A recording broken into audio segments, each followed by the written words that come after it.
Salve a tutti, io sono il maestro Enrico Randi. Quello che avete appena visto è un movimento che si chiama Xie-Xin, che si può tradurre come posizione obliqua. Questo video è quello che parla della seconda parte di questa posizione, perché è un movimento in cui sono racchiuse molte difficoltà e quindi ho deciso di spezzarlo in due parti. Perciò la prima parte eravamo arrivati qui farò un breve riassunto. Da Baikal Yang vado,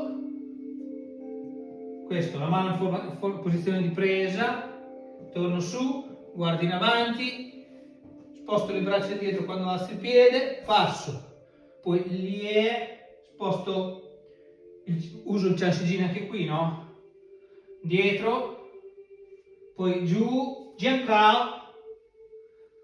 Quando passo davanti diventa a uncino, va su e il corpo si raddrizza e arrivo fin qui. C'è un momento in cui mi ritrovo in questa posizione, con la mano a uncino piegata verso il basso e la mano nella metà del mio corpo. Ok, adesso qui radico e rilasso mentre inizio questo altro movimento, poi apro. Quando apro, anche qui c'è, come abbiamo detto varie volte, la corrispondenza fra la spalla e l'anca, quindi la spalla apre, anche l'anca apre. Aprendo l'anca si apre anche un po' il ginocchio e il piede. Quando arrivo alla massima apertura, che c'è la corrispondenza, rilasso. Ok?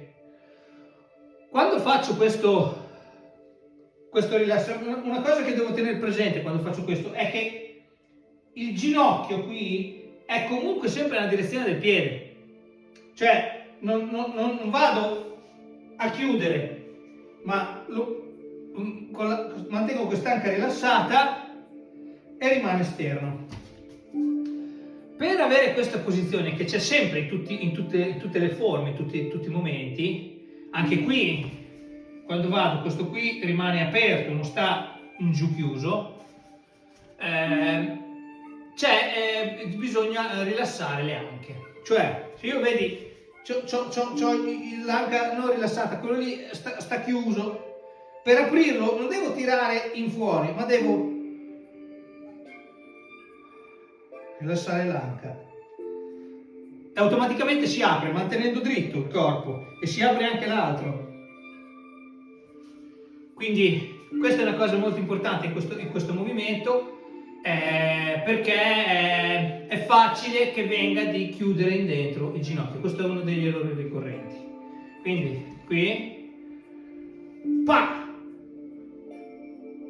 inspiro e torno su, poi mi trovo in questa posizione, chiudo il movimento, apro e rilasso.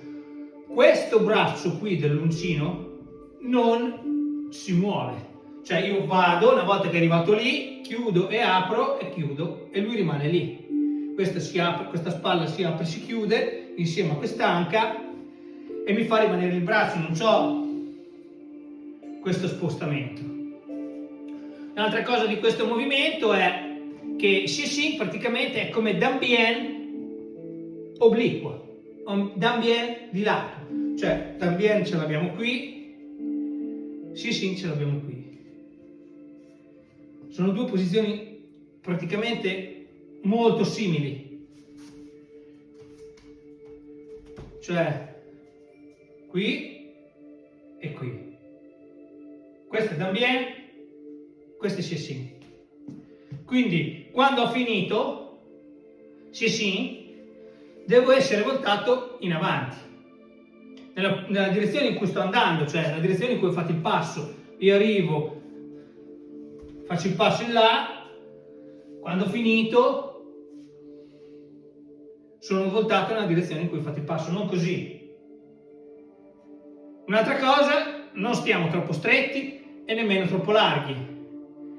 il petto va sempre leggermente in dentro, quindi anche qui c'è come una corrispondenza spalla, anca, gomito, ginocchio, mano, piede, che mi dice più o meno la posizione giusta, né troppo aperta né troppo chiusa, ma giusta.